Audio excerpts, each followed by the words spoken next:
మన దేశంలో క్రికెట్ అంటే ఏదో ఒక ఆట మాత్రమే కాదు. మన దేశంలో ఎంతో మంది ఆటగాళ్లు తమ ఆట తీరుతో ప్రపంచ క్రికెట్ లో మన జట్టుని ఒక రేంజ్ లో నిలబెట్టారు. క్రికెట్ ఆటలో ఎవరి స్టైల్లో వారాడినా ప్రస్తుతం అటువంటి ఆటగాళ్లలో టాప్ ప్లేస్ లో ఉన్న హిట్ మ్యాన్ రోహిత్ శర్మ. తన ఆట, మాట, వ్యవహార శైలితో ప్రపంచ క్రికెట్ అభిమానుల్లో ప్రత్యేకమైన స్థానాన్ని సంపాదించుకున్నాడు. సిక్సర్ల సునామీ సృష్టించటంలో అతడే సాటి. బ్యాటర్గా ముందుండి నడిపిస్తాడు.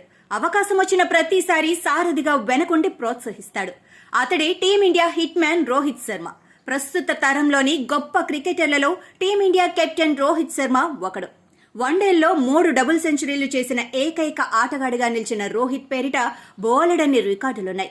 అయితే రోహిత్ క్రికెట్ జర్నీ అంతగా సాగలేదు.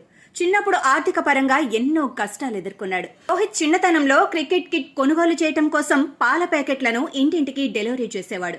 ఈ విషయాన్ని టీమిండియా మాజీ క్రికెటర్ ఓజా ఓ ఇంటర్వ్యూలో తెలిపాడు. రోహిత్ మిడిల్ క్లాస్ నుంచి వచ్చాడు. క్రికెట్ కిట్ కొనుక్కోవటానికి ఇంట్లో వాళ్లు డబ్బులిచ్చే పరిస్థితి లేకపోవడంతో పాల ప్యాకెట్లను డెలివరీ చేశాడు. రోహిత్ శర్మ ఒక ఆఫ్ స్పిన్నర్ గా కెరీర్ ఆరంభించాడు. ఓపెనర్ గా అరంగేట్రంలోనే సెంచరీ సాధించాడు. ఆ తర్వాత ఫస్ట్ క్లాస్ క్రికెట్లో సత్తా చాటి టీమిండియా జట్టులో చోటు సంపాదించాడు.